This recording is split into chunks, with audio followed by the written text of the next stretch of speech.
Bienvenidos a School of Startups de Unicornia. Esta es una sesión libre que forma parte del programa. Hemos tomado la sesión número 2 como la sesión demo para que ustedes puedan vivir esta experiencia de llevar el programa paso por paso y según las metodologías y el contenido que vamos a ir generando. Antes de iniciar la sesión, las reglas del juego. Mi nombre es Jorge Toledo Chacón. Voy a ser el instructor en esta noche y por esta edición. Erika, que me acompaña, nos va a moderar la sesión. Cualquier pregunta que tengan a medida que yo vaya avanzando en el contenido la pueden hacer por chat y Erika nos va a ayudar a organizarlas y a generar las preguntas en los momentos oportunos, o cada uno puede tener el turno y abrir el micro y la va haciendo. Les pido que en lo posible tengan un lugar donde anotar, un lugar en donde tomar notas claves o incluso una computadora cerca por si acaso tienen que hacer alguna búsqueda al Google o encontrar alguna información que sea oportuna. Entonces empezamos. School of Startups es un programa que diseñamos para cumplir un objetivo. Y ese objetivo no es otro que transformar a personas talentosas o a personas que tengan el gen del emprendimiento en startups. Y creo que aquí sí vale la pena definir qué es una startup. Se tiende a pensar que una startup es algo muy grande, es decir, tienes que tener una gran idea tecnológica, tienes que tener un equipo de programadores muy sofisticados, o tienes que tener mucho capital o mucha inversión para avanzar.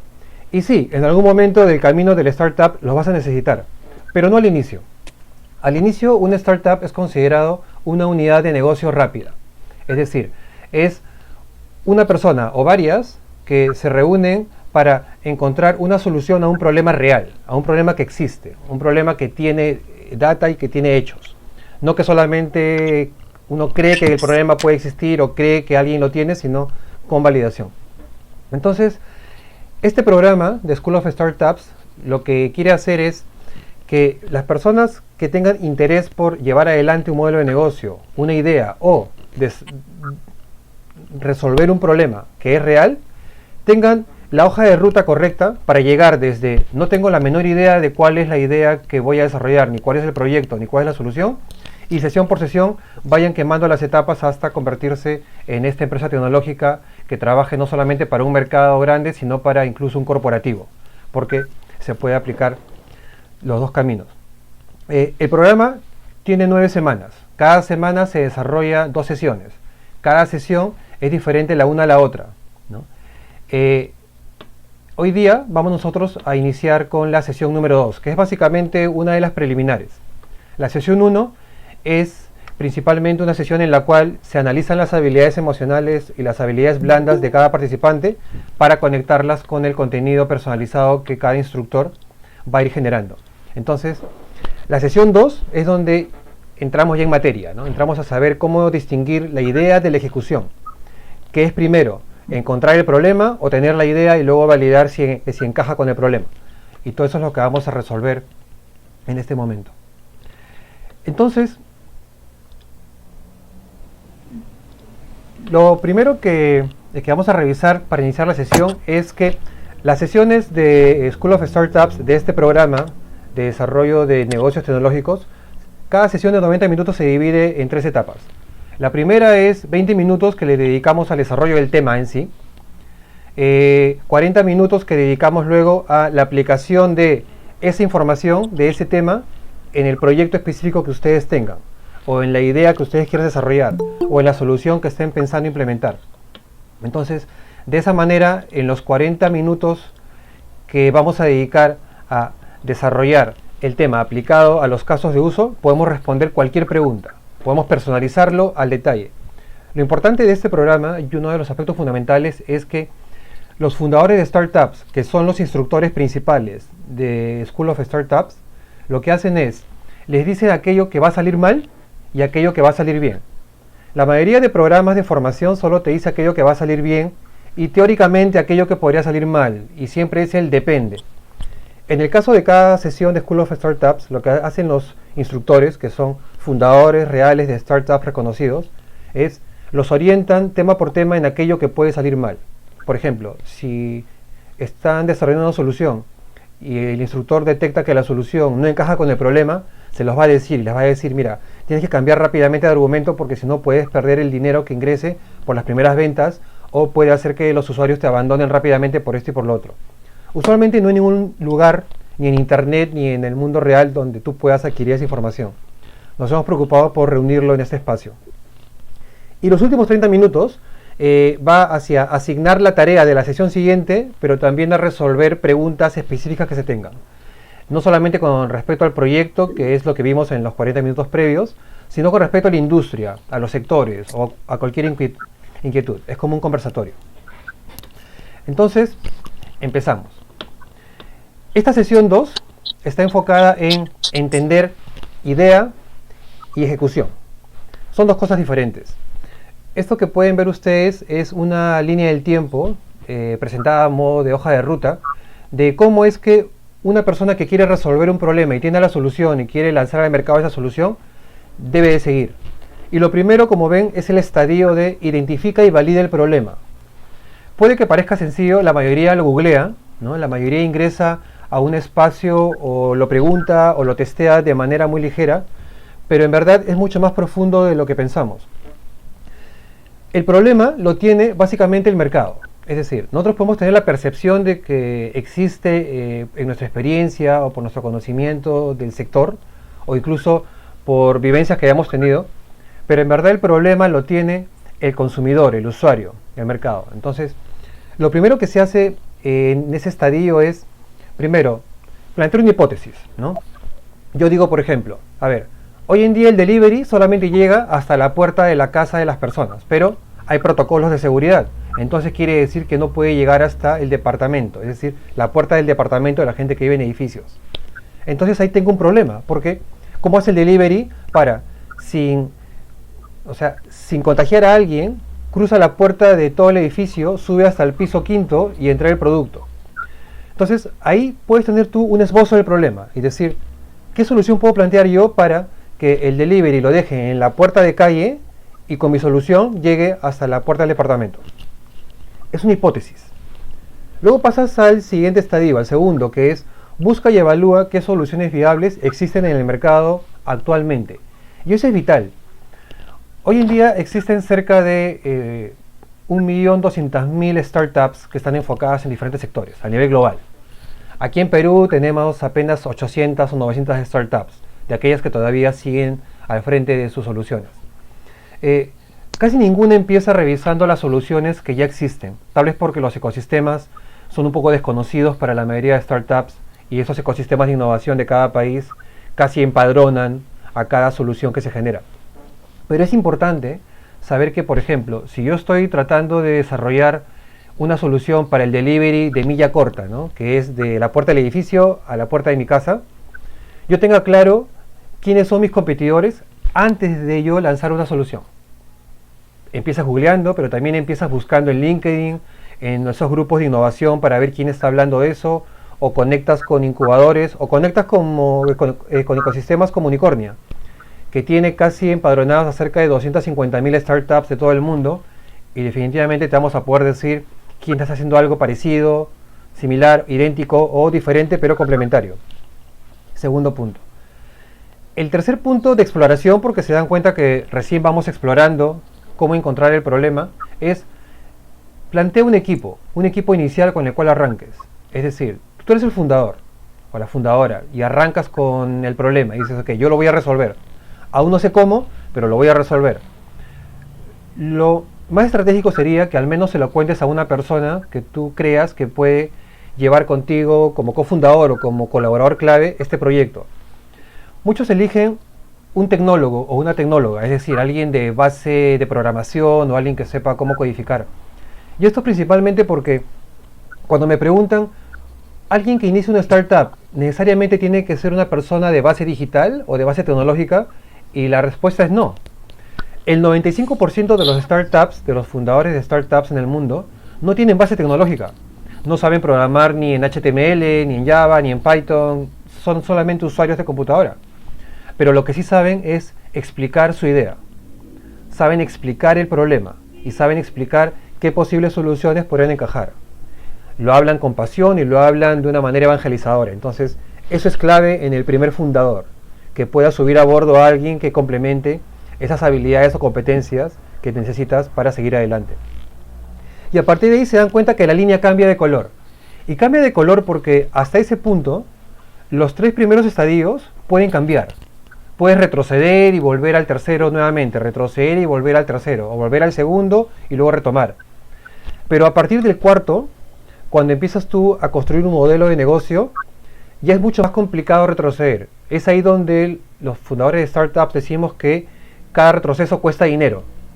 Porque cuando planteas un modelo de negocio y luego tienes que retroceder porque te equivocaste en la solución que estás preparando, es porque ya tienes de repente algunos usuarios que se han sentido atraídos por tu solución y han hecho sign up o se han suscrito o usan tu solución al menos como idea. Y cuando retrocedes y cambias el camino, los confundes. Entonces, el cuarto estadio es importante porque es en ese momento donde tú diseñas tu fórmula de ingresos. Es decir, cuánto le voy a cobrar yo a este usuario que va a usar mi plataforma de delivery de puerta del edificio a la puerta de la casa de la gente. Cuánto me va a pagar esta persona por comisión por cada producto que yo le entregue. Entonces, tu modelo de ingresos está estructurado en ese punto. Y luego, ya con eso, habiendo entendido que este modelo de negocios es sano, en teoría, y va a funcionar, pasas a desarrollar algo llamado el ajuste de mercado. El ajuste de mercado que va de la mano con la prueba de concepto, que es el POC o el producto mínimo viable que se le llama MVP, no es otra cosa que enséñame de manera tangible cómo es tu solución, cómo luce tu solución.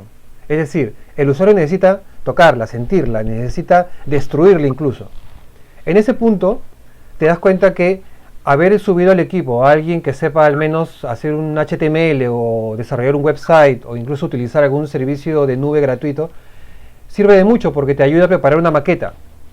Ahora, si no lo tienes tampoco es mucho problema, porque hoy en día existen herramientas como por ejemplo Wix, que es una plataforma en la cual tú puedes hacer una página web en 2 pasos, es decir, es sencillísimo. Entonces, en este quinto punto tú desarrollas un prototipo de cómo se vería tu solución y se la presentas a un grupo de gente. Lo mejor es empezar, para no perder dinero, con la gente que tienes a tu alrededor. No con la familia, ¿cierto? Porque la familia te va a decir qué bonito, está perfecto, o te va a decir no, pero mejor búscate un trabajo, entonces es startup, ¿no? Entonces, eso pasa. Mejor es buscar gente que esté fuera, amigos o conocidos, mejor todavía, ¿no? Es decir, gente que no te conozca desde hace mucho, sino con quien te hayas relacionado recientemente, o con quien no tengas mucha frecuencia. Y le puedes enviar un correo con el prototipo o puedes presentarle el prototipo de manera presencial, bueno, con los protocolos debidos y decirle, ¿qué te parece a ti este servicio? Resuelve algo en ti y a eso vamos a ir en un momento. Luego, esto que haces te sirve para los 2 últimos pasos que son cruciales, que son vitales, y es, 1, saber cuál va a ser tu masa de usuarios al inicio del lanzamiento de tu solución. ¿Y esto por qué es importante? Seguro que ustedes han leído casos de startups que esperan hasta recibir inversión grande antes de lanzarse al mercado.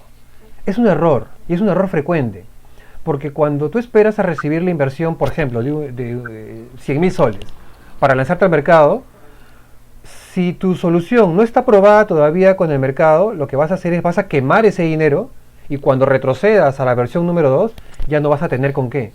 Usualmente es ahí donde escuchas que los equipos de innovación piden dinero a otro lado, ¿no? Entonces, generar tracción real de mercado no es otra cosa que busca clientes que estén dispuestos a pagarte, aunque sea un sol, por la solución que le estás presentando. Con eso ya tienes. Y eso te lleva luego a poder escalar y ampliar ya la solución y poder ampliar incluso la masa de clientes con los que vas a trabajar. El programa se enfoca en cada uno de esos aspectos de manera detallada, pero en esta sesión 2 de idea y ejecución es importante que se entienda lo siguiente. La idea es el 1% del valor del negocio. El 99% es la ejecución. No solamente una startup, pero cualquier emprendimiento no avanza si no tiene una ejecución. Y eso es un plan de acción. Es decir, avanzar en el camino y en el camino ir resolviendo problemas que surgen y no planear demasiado. Lo cual no quiere decir de que no coloques atención en aquello que pueda salir mal a modo de planning, pero planear en corto.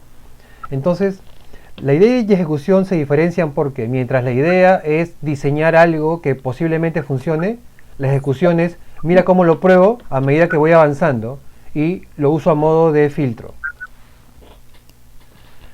Una pregunta que surge para despejar este tema de idea y ejecución y si estoy listo para avanzar a un proyecto con lo que sé del problema o con lo que tengo al menos esbozado de lo que la solución puede ser, es preguntarse qué proyectos, modelos o ideas encajan conmigo, con mi perfil. Y para responder esta pregunta, que a mí me tomó entender cerca de 5 años, porque nadie te lo dice, yo te presento 6 aristas para navegar en si la solución que quieres desarrollar encaja contigo. Lo cual no quiere decir que no la puedas hacer, pero tienes que reconocer desde el inicio con qué eres compatible y con qué no, para luego trabajar en eso. Y lo primero es la experiencia adquirida, que no es otra cosa que has venido desarrollando hasta el momento, ya sea a nivel profesional o a nivel empírico o autodidacta, pero en qué sectores, en qué industrias tienes alguna experiencia.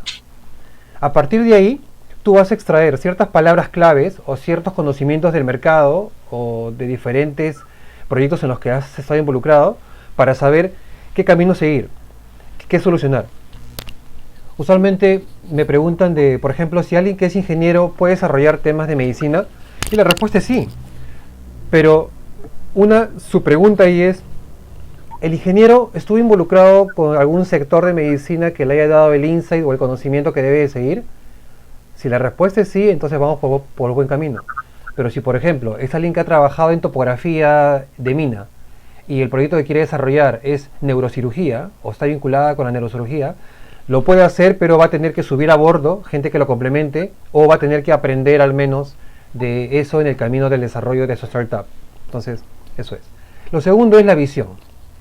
Algo que se le pide hoy en día a los emprendedores en general, o lo que se espera de ellos, es que tenga una visión de largo plazo, al menos de 1 año, 2 años o 3 años en adelante. A eso que le llamamos propósito. No me digas cómo y por qué, pero dime qué y para qué lo haces o para quién, ¿no? Dame este sueño que quieres alcanzar y la razón por la cual estás tratando de resolver este problema.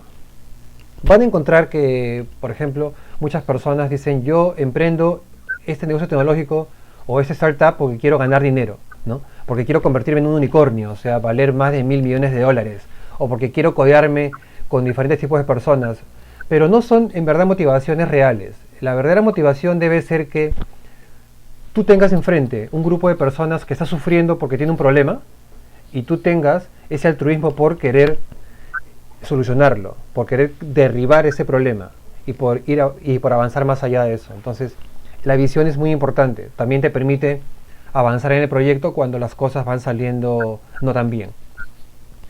Una tercera arista para saber si encajas bien con el modelo que estás siguiendo es ¿qué otros casos de uso, tecnologías o proyectos admiras? Es decir, de repente admiras a Elon Musk, que es el de Tesla, ¿no? O el SpaceX, que está construyendo estas especies de combis intergalácticas para irse a otro planeta. Si admiras algo de él, tienes que saber qué admiras. ¿Admiras su capacidad de convencer a cualquier persona de que se suba a bordo? ¿Admiras su habilidad para levantar dinero cuando no tiene nada? ¿O admiras que haya pasado por cerca de 10 startups hasta ahora y aunque no todas fueron exitosas, siempre le enseñaron algo? Entonces tienes que quedarte con eso. Es un punto adicional en este checklist es también que sientas la necesidad de transformar. Y acá hay un poco de ruido. Transformar digitalmente no necesariamente es innovar, ¿no? Porque si eres una empresa que no tiene procesos de digitalización, transformar digitalmente es pasar de papel hacia data en computadora. No hay mucha innovación ahí, es más quemar un proceso. Lo que tienes que tener claro al inicio cuando estás aterrizando la idea y el modelo que quieres desarrollar es qué cosa es lo que yo quiero transformar. Quiero transformar mentalidades, quiero transformar la manera como la gente paga sus cuentas, que es un poco el tema de FinTech. Quiero transformar cómo la gente adquiere productos sin moverse de sus casas, o quieres con tu tecnología o con tu solución que la gente pueda predecir qué enfermedad va a sufrir el día de mañana. ¿No? Depende de qué quieres transformar. Y a ese punto te das cuenta que está conectado con todo lo anterior. Luego que existe una oportunidad de inversión, ¿no? O sea, Bien, puedes tú abrir un mercado, ¿eh? O sea, es totalmente válido, pero el recorrido de maduración para una nueva tecnología, una nueva solución, una nueva idea, es mucho más arduo y de mucho más paciencia que, por ejemplo, que ingreses ahorita a desarrollar una plataforma para el delivery, que sabes que todo el mundo lo quiere, ¿no? Sabes que al menos 1000 usuarios en una semana se van a subir a bordo porque quieren usar tu plataforma que es muy eficiente o quieren usar tu solución. Entonces, conectar también con una oportunidad interesante para invertir es oportuno.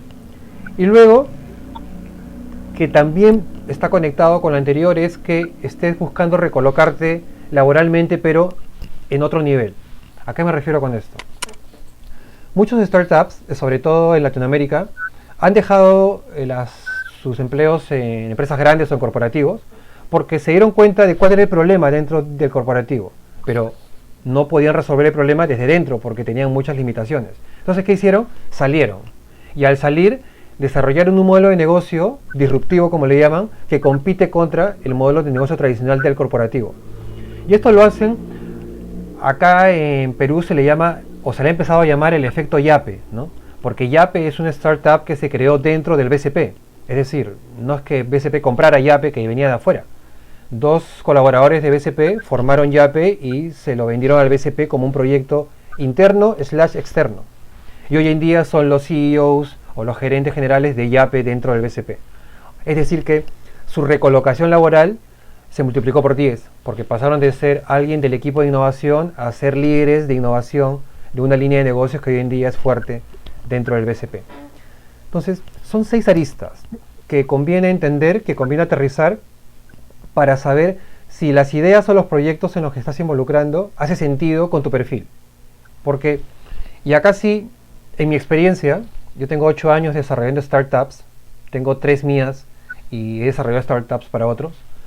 Y algo que he notado es que a veces inicias solamente porque quieres resolver un problema, lo cual está bien, porque tienes cara a la solución, también está bien, pero luego no tienes la visión.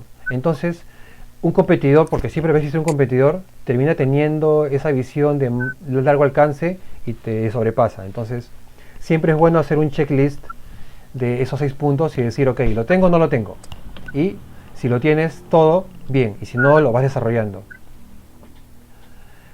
Luego, sumado al roadmap que les presenté al principio y luego esta evaluación honesta que tienes que hacer de aquello que tienes frente a aquellos que quieres construir, se suma este término llamado disrupción, ¿no? Esto de modelo de negocio disruptivo, ¿no?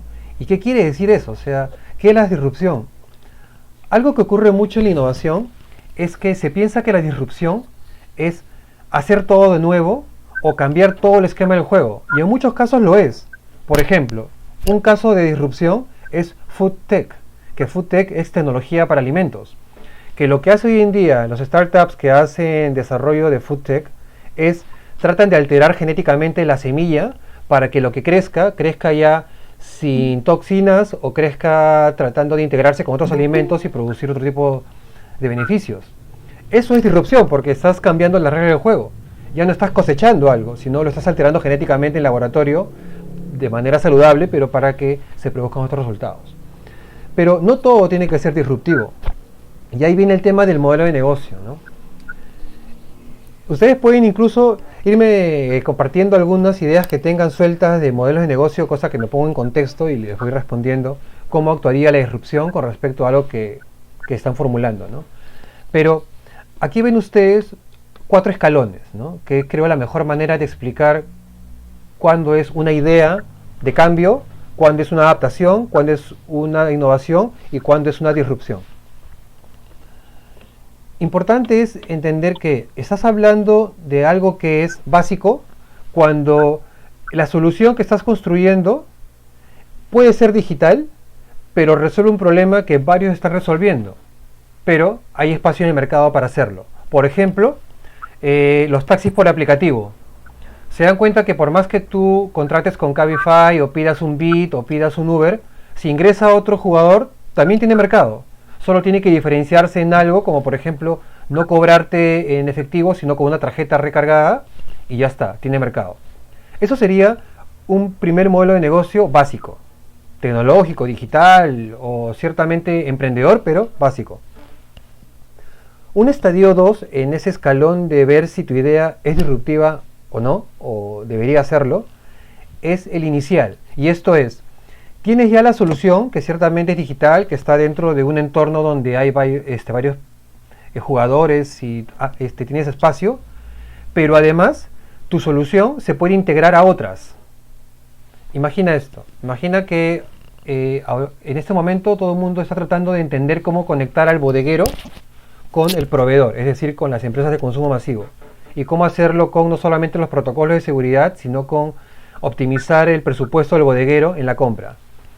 Y tú desarrollas una solución que es como un WhatsApp Group, pero que reúne a todos los bodegueros y los sectoriza por nichos. Entonces dices, genial, porque ahora puedo decirle a Nicolini, o puedo decirle a Molitalia, o puedo decirle a Licorp, con teléfono directo, qué es lo que quiere 7000 bodegueros en común, y lo surten. Eso vendría a ser una innovación inicial. Disruptivo hasta cierto punto, pero todavía inicial. ¿Cuándo se convierte en estratégico? ¿No? Y aquí ya empezamos ya a tocar el tema de disrupción con mayor presencia. Se convierte en estratégico cuando tú tomas al cliente, es decir, a quien te quieres dirigir, y centras todos tus esfuerzos en él. Lo que se llama centrado en el cliente. Es decir, todo lo que haces es para el cliente, por el cliente y por el cliente. Entonces, te conviertes en una solución que, a medida que evolucione el cliente, sus hábitos, sus consumos, sus costumbres, tú también evolucionas. Que es hoy en día la promesa de las fintech, ¿no? Empresas como Contigo, empresas como Kulki, el mismo Yape, están tratando de adaptar sus propuestas al ser humano y de esa manera moverse a medida de que los nichos de mercado van cambiando. Pero ahora vayamos al estadio 4, ¿no? Que es cuando soy indiscutiblemente disruptivo, ¿no? Innovadoramente disruptivo, es decir, no hay forma en la que se me pueda considerar de otra característica.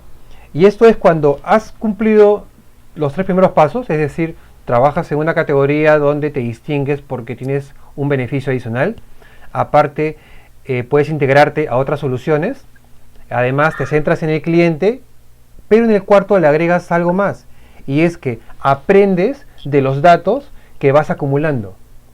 Y aquí les hago una pregunta, ¿no?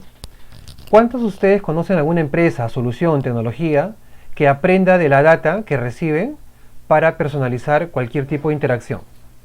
¿No? Claro, se nos viene a la mente de repente que Facebook, Google, gigantes tecnológicos porque están obligados a hacerlo. Pero ¿cuántos de las empresas en Perú revisan sus bases de datos o al menos las gestionan para la siguiente vez que tienen contacto contigo? Y si eres una marca de ropa, por ejemplo, y saben que siempre compras un polo cada mes, saben cuál es el tipo de polo que compras, a qué precio y qué es lo que esperas. Casi ninguna. Y es por eso que la disrupción es tan importante, porque cuando tú agregas el componente de disrupción en tu idea, le generas un valor diferencial difícil de copiar, y es ahí donde tu emprendimiento se convierte en algo poderoso. Entonces, se dan cuenta cómo funciona esto, ¿no? En este tema de identificar las ideas y cómo reconocer qué ideas funcionan mejor que otras y cuáles valen la pena ejecutar, lo primero que se tiene que tener en mente es que tienes que cumplir pasos iniciales para que luego los pasos del mercado, que son presentarle tu solución al mercado, no tengan retrocesos que cuesten dinero. Luego entendimos de que algunos factores totalmente sinceros de conocimiento, de experiencia o de aptitud tienen que ser compatibles con la solución que estás generando. Y finalmente, ¿qué disrupción o qué innovación estás tratando de colocar dentro de tu solución? A este punto lo podemos personalizar casi en todo, va a depender del problema. Y acá viene algo que ya es totalmente de método, ¿no? Que es, hay una matriz llamada matriz de resolver problemas, ¿no? O Problem Solving Matrix. Y es muy conocida entre las startups y entre los fundadores. Es más, de cada 10 fundadores a nivel global, 8 han pasado por esta matriz en sus evaluaciones iniciales del problema. ¿Cómo funciona esto, no? Y en este punto se los voy a presentar como un Excel. La matriz de resolver problemas lo que hace es divide en 4 cuadrantes aquello que tú tienes que decirle a tu solución para saber si se valida, o si va avanzando, o si es correcta. Acá hay una consulta, la vamos a ir respondiendo en el camino que va sucediendo. César nos pregunta, ¿cuánto tiempo de mi vida debería dedicarle al emprendimiento? Porque si estás trabajando en una empresa, el esfuerzo no es lo mismo. Es cierto. Acá la respuesta es muy sencilla. Una startup no se trabaja ni a tiempo completo, ni a tiempo parcial, ni por horas. Se trabaja en base a cuál es el objetivo y cuál es la visión que tienes. Por ejemplo, digamos que yo trabajo en una empresa de consumo masivo y me he dado cuenta que el tema de generar dispositivos para robotizar el proceso es importante. Pero en mi empresa no puedo hacerlo. Entonces, ¿qué hago? Igual tengo yo que dedicarle las 48 horas a la semana a mi empresa. Pero a medida de que yo voy cumpliendo tareas en mi empresa, voy usando esas tareas de pretexto para validar el problema que quiero resolver por fuera. Entonces, es importante porque así evitas duplicar tu tiempo o duplicar ciertos milestones o ciertas tareas que tienen que ser resueltas para saber si el problema va o no va. Ahora, digamos que el problema no tiene nada que ver con tus funciones actuales, ¿no? Y que tienes que dedicar de 6 de la tarde hacia adelante en trabajar en esto. En ese caso es fundamental que subas a bordo a alguien más.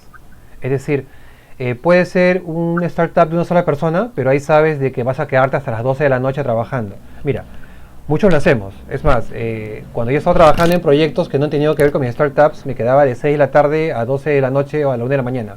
Pero es agotador.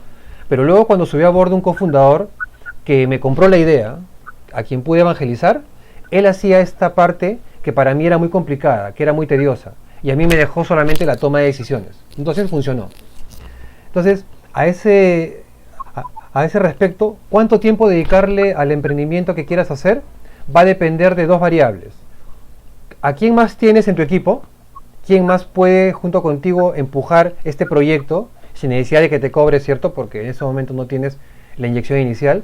Y segundo, ¿cuánto de la solución que estás construyendo puede ser validada o resuelta en tus funciones normales del día a día? Entonces, ahí va a tener mucho que ver el problema que quieras resolver, ¿no? Pero ese es un lineamiento general. A partir de ahí, una tercera recomendación incluso puede ser que rápidamente lances un prototipo de la solución inicial. Te pongo un ejemplo.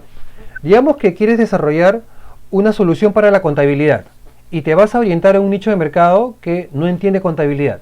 Pueden ser los independientes o los informales, que siendo informales al menos tienen un RUS o tienen un RUC, pero te vas a orientar a ellos. Entonces, ok, voy a desarrollar un web service, mira, ni siquiera plataforma, un lugar en la web en donde ellos ingresen, se logueen facilísimo y vean si pueden calcular bien el impuesto de cada mes. Solamente eso. Y les voy a cobrar, digamos, cada vez que se logueen para calcular eso, 50 céntimos. No has desarrollado toda la plataforma, pero con esa función única ya vas quemando etapas para ver si vas por buen camino. No te va a tomar más de 2 horas al día o 1 hora y media llegar a eso. Hay muchos emprendimientos que han empezado así, ¿no? Validando funciones y luego se convirtieron en grandes plataformas. Tenemos otra pregunta, genial. Ludwig nos pregunta, o nos comenta primero y luego nos pregunta.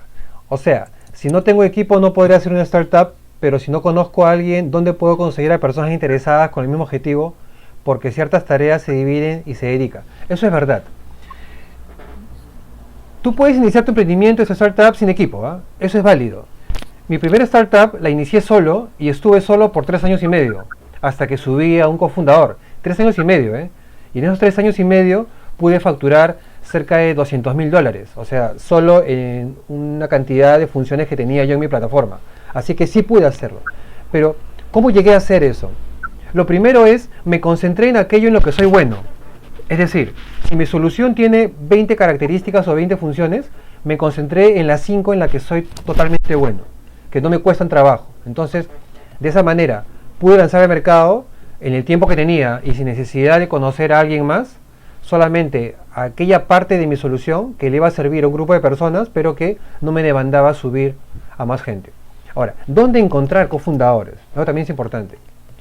Lugares físicos o espacios definidos es programas de incubación, tienen startups que tienen fundadores que quieren cofundar con otros, en redes de networking donde hay startups también, Pero mi consejo es el siguiente. Yo conseguí a mis cofundadores participando en competencias de startups. Competencias de todo tipo, ¿eh? Aquí en Perú hay 3 o 4 competencias que son incluso virtuales y conoces a la gente que está lanzando desde ideas muy preliminares en papel hasta ya ideas con código. Ahí los conocí, algunos de ellos, no a todos. Y lo que hice fue, me di cuenta que ese otro fundador estaba haciendo algo que se complementaba con lo mío y le conté mi idea, con pasión, con evangelización, y él me la compró y a partir de ahí generamos un nuevo equipo. Luego, otro camino puede ser que rápidamente, y esto va de la mano con el prototipo, ¿no? Lanzas un prototipo de tu solución y le das exhibición. Tratas de hablar mucho de ella por LinkedIn o por Facebook o por Instagram, por la red donde te muevas mejor. Y siempre tus amigos o la gente en tu red va a ser el boca a boca, hasta que llegues a alguien que también quiera lo mismo. Y puede que esa persona, porque me ha pasado, sea un emprendedor que no tiene la menor idea de lo que es una startup, pero cuando lo conoció o cuando conoció tu solución y cómo tú te estabas moviendo, se subió al equipo. Ya otros temas en los que tienes que tomar en cuenta es qué tipo de cofundadores elegir, ¿no?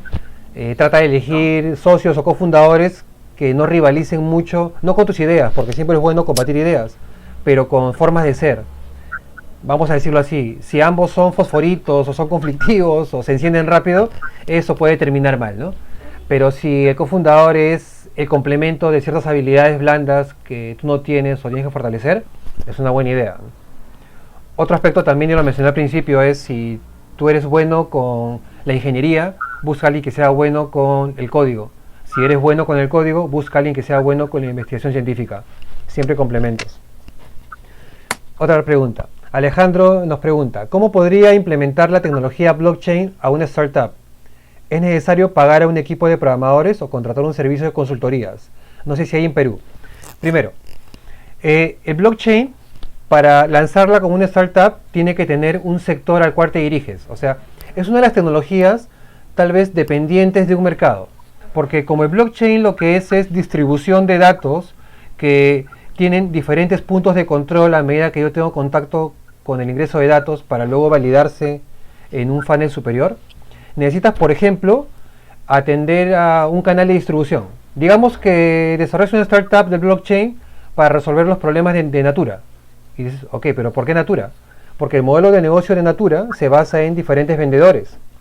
Y cada vendedor tiene una porción de la data de los clientes. Entonces, blockchain no es otra cosa que una descentralización de cómo tú capturas la data y la validas antes de que llegue a la central, de la manera más simple. Por eso que el primer modelo de negocio que se conoce de blockchain son las criptomonedas. Porque la criptomoneda necesita tener diferentes puntos de validación antes de tener un valor. Entonces, lo primero es, ¿cómo implementar blockchain en una startup? Primero encuentra el mercado que tiene el problema. Ahí te suelto unas fijas. Por ejemplo, ahorita los operadores logísticos como Ranza tienen problemas para pasar de punto A punto B un producto. Y no porque no tengan los vehículos, sino porque no son eficientes para saber la ruta correcta o para leer variables de meteorología o de tráfico y encontrar la ruta óptima. Ahí puedes utilizar tu blockchain. Va a tener que ir de la mano con un desarrollo de dispositivos para cada vehículo, pero eso es totalmente viable. Otro es el tema de los bodegueros, que les comenté hace un momento. Imagina que cada bodeguero use su teléfono móvil para que ese sea un punto de validación con blockchain. Cada data que ingresan de los productos que quiere comprar se valida antes de ser enviada como pedido a Licor, por ejemplo. Así se puede hacer. No te recomiendo pagar un equipo de programadores. Es decir, al inicio, cuando estás validando un problema y tienes una solución preliminar, no es bueno que gastes lo poco que estás recibiendo como ventas o los ahorros que tienes en programadores, porque el programador, la gente de código, y si hay gente de código aquí me va a entender, es buena haciendo una sola cosa, que es programar, codificar. Pero tienes que decirle qué codificar. Tienes que darle la hoja de ruta. Si tú le dices, mira, yo quisiera una inteligencia artificial que haga que la gente que tiene algún síntoma, ahora que estamos con el tema de la infección, sepa si tiene o no el virus. El programador lo va a entender a su manera y tal vez pasen 2-3 meses y no tenga nada porque no tiene la hoja de ruta. Entonces, gastar dinero en programadores no. Lo que sí te recomiendo es que subas a un programador que cree en tu proyecto y no te cobre nada y que te permite generar ciertos códigos en Java, en HTML, que no le tomen más de 2 días y que se prueben rápidamente en un mercado pequeño. De esa manera vas a poder tú probar que tu solución funciona y este programador que sube a bordo por convicción posiblemente sea una mejor inversión que alguien que te cobre, ¿no? El mejor momento para pagarle a un equipo fijo, a un equipo clave o programadores, es cuando tú ya estás recibiendo dinero de usuarios por más de 3 meses. O sea, al cuarto mes de recibir ingresos, casi al punto de equilibrio, ya puedes pensar tú en contratar gente que reciba un ingreso. En el Perú hay consultoras, sí, hay 2, 3 consultoras que manejan programadores casi para startups, ¿no? Son movimientos pequeños. Uno es Stay Together, ¿no? Que lo pueden buscar así, googlean Stay Together y les va a aparecer. El otro es un grupo que pertenece a la Fundación Romero, que es de los de Credit Corp, que también te conectan con programadores. Y el otro es una comunidad llamada Estado Beta, que entrenan a las personas en transformación, pero también te conectan con gente de programación o full stack que te pueda ayudar en eso. Luego todas las demás son enormes, ¿no? Yeli, ¿cómo estás? Bienvenida, o bienvenido. Nos pregunta, ¿una idea de proyecto puede iniciar como básica pero con el tiempo volverse disruptiva? Sí. Primero te responde esa pregunta. ¿Cómo haces para que una idea que sea básica luego se vuelva disruptiva? La respuesta es validación del mercado. Es el usuario el que te va a decir cuán disruptivo tienes que ser. Ejemplo, las billeteras de pago, o sea, las billeteras móviles. Antes de las billeteras móviles, si ustedes recuerdan, lo que salió fue las tarjetas de débito o de crédito precargadas. O sea, tú le colocabas 200 soles, te servía como tarjeta de débito, podías comprar con ellas en internet y ya está. Funcionaba como una Visa o una Mastercard. Además, tenía ese operador. Esa puede ser considerada una idea básica. ¿Por qué? Porque está simulando una tarjeta de crédito, pero el emisor es otro tipo de empresa. ¿Cuándo se volvió disruptiva? Cuando se dieron cuenta de que la persona dependía mucho del plástico para hacer la compra. Y lo que hicieron fue generaron una billetera móvil, que es el teléfono móvil básicamente. Entonces dijeron, olvídate del plástico, dame el código que está dentro de la transacción y lo coloco en una aplicación móvil en mi teléfono. Entonces pago con el teléfono. Y se volvió disruptivo, porque hasta ahora, mira, billeteras móviles a nivel global, como startups, existen cerca de 50 o 60 startups enfocadas en billeteras móviles. Fintechs existen como 400. ¿Te das cuenta de la diferencia? Entonces, la disrupción se está dando porque las billeteras móviles o digitales rápidamente saben a qué nicho dirigirse. No todas se dirigen a todos los mercados.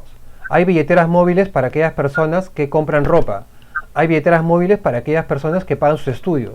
Para aquellas personas que van a cenar o van al cine. O incluso para aquellos que son informales, ambulantes, y reciben dinero en esa billetera móvil y rápidamente al final del día pagan con eso los alimentos. Entonces, depende de... Y la segunda pregunta es, ¿cómo puedo validar que mi proyecto puede ser viable? La viabilidad del proyecto, de manera profesional, se da con este cuadro. Ahorita que lo voy a explicar, te voy a responder mejor en detalle esto, pero la respuesta simple de cómo validar que tu proyecto es viable, nuevamente, es si el consumidor que está dispuesto a pagarte por tu solución, lo hace, y si te paga ahora y te paga el otro mes. Es decir, la frecuencia de uso de tu solución. Si yo soy usuario de tu solución y solamente te pago una vez y al siguiente mes ya no, quiere decir que tu solución no es viable. Al menos no parece nicho de mercado. Tienes que cambiar de mercado o cambiar características en tu solución. Alejandro nos hace una repregunta, muchas gracias por eso, es si lo aprendo yo mismo, ¿sería dificultoso factible para ver la idea de primera mano? Ah, claro. Acá tengo que comentarte algo. El blockchain no es algo que tengas que estudiar necesariamente, ¿no? Y acá de repente algunos que si hacen blockchain van a decir, no, ¿qué estás diciendo? Sí se tiene que estudiar. En verdad no se tiene que estudiar. El blockchain lo que se tiene es que interiorizar, porque es una técnica más que una tecnología. Entonces, no es que tengas que aprender a hacer blockchain, pero tienes que aprender cómo el mercado responde a una iniciativa de blockchain. Y eso sí lo puedes hacer.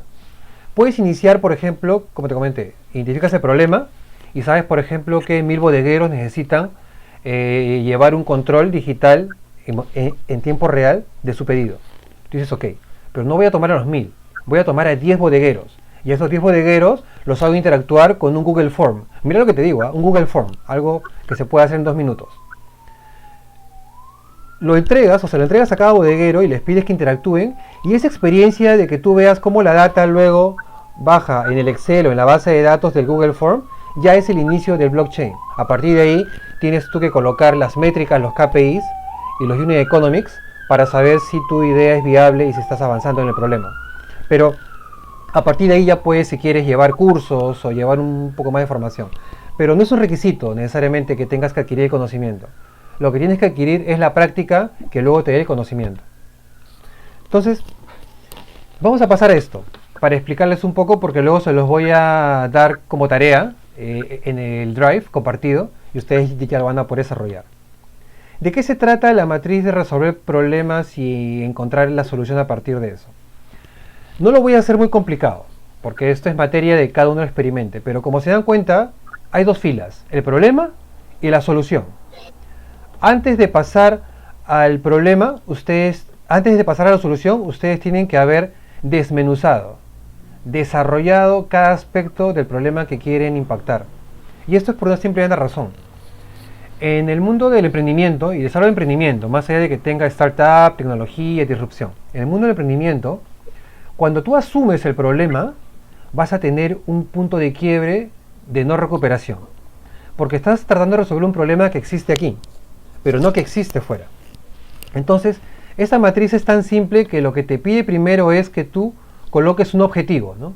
Y en el objetivo del problema, por ejemplo, dices, ok, mi problema es que en un edificio de 100 familias, tú dices, 50 no compran, ¿no? Y para ti eso es un problema, dices, ok, para mí eso es un problema, de 100 familias, 50 no compran. ¿Y cómo están haciendo? ¿Tienen problemas para hacer los pedidos o tienen mucho miedo para salir? Entonces, a partir de ahí, lo que haces con la matriz es generar un interrogatorio interno de, ok, ¿quién es la persona que no compra? ¿Por qué? ¿Dónde? ¿Cuándo? ¿Cómo? Y esas respuestas las vas ingresando en estas casillas. ¿Quién era quien compraba antes para ellos? ¿Cuál es el principal miedo para salir a comprar o para pedir incluso a domicilio? Todo eso va en esa sección.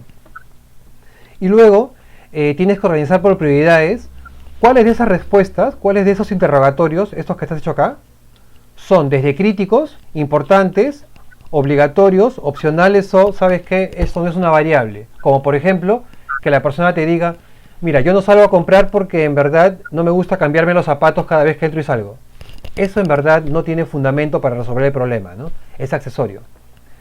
Y luego decides, de eso que se ha dicho, qué puede ser una pregunta, qué es información, qué es una tarea, o sea, algo que tienes que validar, y qué es un objetivo que va a acompañar tu solución a lo largo del tiempo. Solo con responder esas 4 columnas y al final llegar al punto de, ok, y lo escribes aquí, ¿no? Si tengo un problema. Tengo un problema porque de las 50 familias que no compran, 10 no lo hacen porque se pueden contagiar rápidamente y a decir verdad, sufren de ansiedad. Entonces ya tienes un mercado objetivo. Y solamente con reconocer ese problema ya tienes mucho que construir la solución. Y luego los temas de solución, ¿no? Para que luego repitan, porque se dan cuenta que de la columna 2 hasta la 4 o la columna 2 hasta la 5 es lo mismo. Y aquí yo les pregunto, ¿qué creen ustedes que deba de ir como texto en esta casilla? ¿Qué les parece? ¿Qué les dice su instinto? Si bien en el problema enunciaban una asunción, ¿no? ¿Qué creen ustedes que deba de colocarse en la primera celda de la solución? Así como en el problema colocamos esto de 100 familias, 50 no compran. ¿Acá qué iría? ¿Qué creen? Libérenlo por el chat, yo acá lo puedo leer si quieren, ¿no? Pero ¿qué creen que iría? Les voy a dar 10 segundos así, por reloj, ¿no? 10, 9, 8, 7, 6, 5, 4, 3, 2, 1. Les voy a dar la solución. Lo que ponen aquí es lo mismo que ponen aquí. Esto es una cadena. ¿Y por qué? Porque si se dan cuenta, cuando yo he hablado del problema, lo he hablado como si fuera un funnel, un embudo. Es decir, parto sabiendo que hay 100 familias en este edificio, 50 no compran. De esas 50 hay 10 que no compran definitivamente ni con delivery, ni con una persona de confianza porque sienten ansiedad. Entonces, eso que es mi problema se va a convertir en mi solución, ¿no? Y yo pongo aquí 10 familias con miedo, ansiedad o poco dinero. Y en ese punto, lo que se tiene que hacer es, si eso está enunciado como un funnel del problema, desarrolla una solución que resuelva específicamente ese nicho. Entonces, una solución que obviamente tiene que luego responder a las mismas preguntas de la sección anterior, luciría algo así como: voy a construir ni siquiera una aplicación móvil, ni siquiera una plataforma, voy a construir un web service, es decir, algo que a mí no me cuesta, porque hoy en día Amazon y Google te dan un espacio de web service gratuito hasta para 1000 familias, o sea, para que te des cuenta. Voy a construir una plataforma, un web service en el cual, primero, la gente que sienta ansiedad por salir y comprar, reciba los productos en el primer piso de su edificio y no suban a su departamento hasta después de 3 días. Y quien lo suba, o 2 días, y quien lo suba sea la persona en la que más confía en el edificio, o alguien asignado. Entonces, ya vas tú construyendo una solución que personaliza este problema nicho, y a partir de ahí es validación. Entonces, este primer cuadro me parece muy interesante que ustedes lo repliquen. Como les digo, los vamos a compartir por el drive compartido, valga la redundancia, para que ustedes puedan llenar todas las casillas y nos las devuelven. Y yo les voy a decir, mira, sí, el problema está validado y ahora propónselo a un grupo de usuarios y ve, y ahí viene la pregunta del millón, ¿no? Cuando tú se lo propones a un usuario, la pregunta del millón es: ¿me pagarías $1 por cada entrega que yo te haga de este tipo? Si dicen sí, claro, es más, te pagaría 5 soles, vas súper bien. Si te dicen sí, te lo pago, te pago el sol, vas bien, tienes todavía un mercado al que tienes que entusiasmar. Pero si te dicen sí, puede que sí, aunque no sé, mira, déjamelo y lo pruebo un par de semanas y tal vez sí pague, nunca te lo va a comprar. A eso le llamamos nosotros el cliente Z, porque el cliente Z usualmente es aquel que conoce todo el abecedario para formar parte. Entonces, siempre tienes que buscar a los clientes que adoptan temprano tu solución, los llamados early adopters. Entonces, este cuadro luego tiene sus complementos, un poco para que lo entiendan, que es de qué se tratan estos cuadros más detallados que están al costado. Es en las hipótesis que probaste aquí, tienen que probarse o detallarse en estos cuadros, pero con data real. Tienes que googlear, ¿no? Tienes que poner, ok, a ver, ¿cuánta gente en Perú ha sido entrevistada y algún canal de televisión ha publicado que sienten ansiedad por salir? Y describes muy bien a ese consumidor. Entonces, a través de esa estructura de pensamiento, a través de ese cuadro, nosotros podemos navegar rápidamente del problema a la solución y luego regresar. A ver, respondamos preguntas. Zully nos dice las que sí compran. Claro, nos estaban respondiendo. Están todas las respuestas de Alex como la de Zully, que una es a la pregunta anterior, ¿no? De qué creen ustedes que va en esta casilla, y es: en esta casilla, la primera casilla de la solución debe de estar escrita la persona que liderará la solución o las personas que sí compran. Ambas respuestas son válidas, solo que necesitas de formularlas como el problema que quieres resolver de manera puntual, ¿no? Mientras más tú aterrices en una frase el problema que quieres resolver, tu solución va a ser más limpia. Y ahí sí tenemos nosotros muchos casos. Por ejemplo, hablemos un poco de WeWork, ¿no? Ya que todos conocemos lo que pasa con WeWork y tal vez no sepamos cuáles son sus condiciones, pero les explico un poco cuál es el problema de ese startup. WeWork partió hace 10 años alquilando oficinas muy bien decoradas y donde la gente quiere estar. Es el Starbucks, pero para el trabajo colaborativo. El problema de WeWork no estaba en el primer cuadrante, porque ellos encontraron rápidamente su nicho de mercado. El problema de WeWork estaba precisamente en esto, que ellos tenían acá 6 o 7 posibles problemas y eligieron tomar el problema más débil, que es las personas necesitan un lugar donde trabajar, cuando en verdad debieron haber tomado las personas necesitan un lugar donde trabajar que sea hipertecnológico. Alguna vez leí a un periodista en Estados Unidos decir una frase que me quedó, ¿no? Que dijo, el problema de WeWork es que si hubiera dicho, mira, ven a trabajar aquí como si fueras a trabajar a Google, la gente hubiera llenado los espacios. Porque seamos sinceros, si Google nos presta un escritorio y una silla, vivimos, cenamos y amanecemos ahí. Es más, le pagamos a Google por ir a trabajar, ¿no? Entonces, eso es lo que debió haber hecho un poco WeWork, es haberle hecho sentir a cada miembro de que está rodeado de tecnología, en lugar de hacerle pensar que estás rodeado de decoración y que la decoración te va a motivar. Entonces, hay un teléfono malogrado entre el problema, entre la matriz del problema y la solución. Esto es algo que yo siempre recomiendo que se haga, es decir, si lo pueden hacer, o como le llamamos nosotros, iterar varias veces y desarrollar la matriz y luego volver y luego desarrollar otra vez y luego volver, es mucho mejor. Tiene muchas versiones, pueden colocarle 1.0, 2.0 y luego ustedes van leyendo los anteriores y se van dando cuenta de qué va.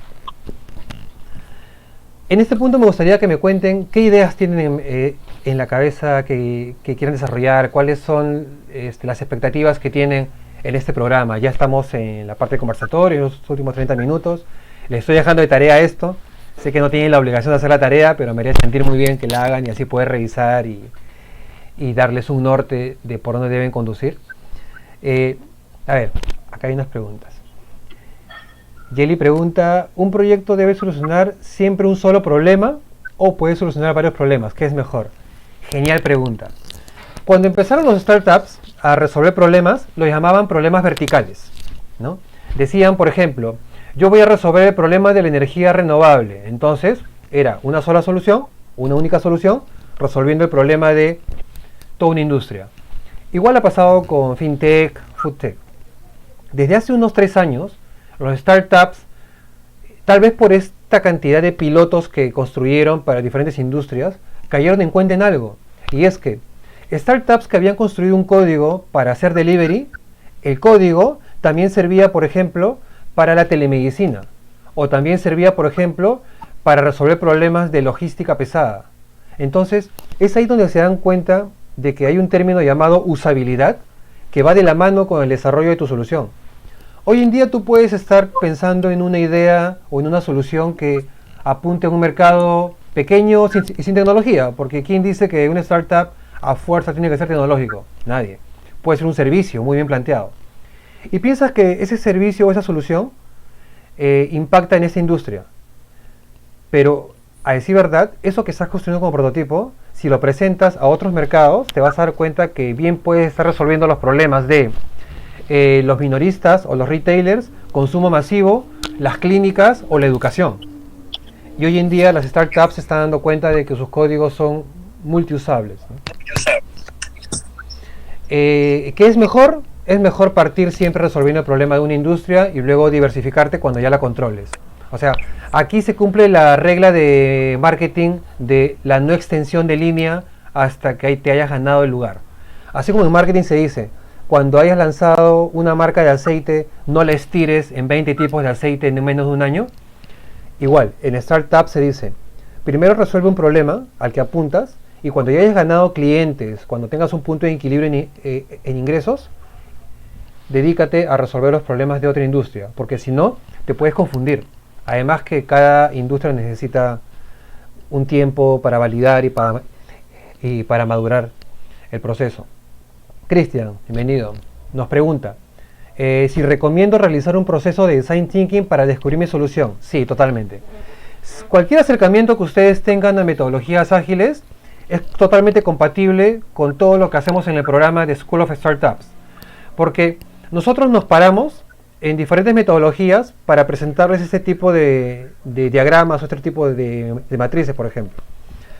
Las metodologías que más usamos al interior del programa son Design Thinking, pero Design Sprint también. Y Design Sprint es la hermana mayor de Design Thinking, porque mientras Design Thinking te lleva hacia el prototipo y la conexión del prototipo con el usuario, Design Sprint ya te construye un modelo de ingresos, o sea, de dinero vinculado a ese prototipo. Entonces es como el hermano mayor y sirve para validar cómo que esta solución va a impactar en el problema, o sea, se pueden usar. Ahora, si sabes Kanban, si sabes Scrum, que es una metodología más de procesos, también. O sea, todo lo que tú traigas contigo mismo como metodología, incluso de PMP, que es desarrollo de proyectos, es totalmente compatible con cada aspecto, con cada celda de las matrices que nosotros vamos a usar. Cuéntenme un poco acerca de proyectos en específico, es decir, de repente algunos proyectos que hayan escuchado en otro lado, ¿no? Y que dicen, oye, a mí me gustaría hacer lo que hace, no sé, este startup, porque me parece que adaptado a este mercado puede funcionar. O tengo esta idea de negocio, nadie se las va a robar, se los aseguro, se los prometo. Y quisiera saber cómo es que tú lo enfocarías o cómo harías tú para validar que hay una solución detrás de este problema o hay un problema detrás de esta solución, ¿no? Como dicen los millennials, los leo.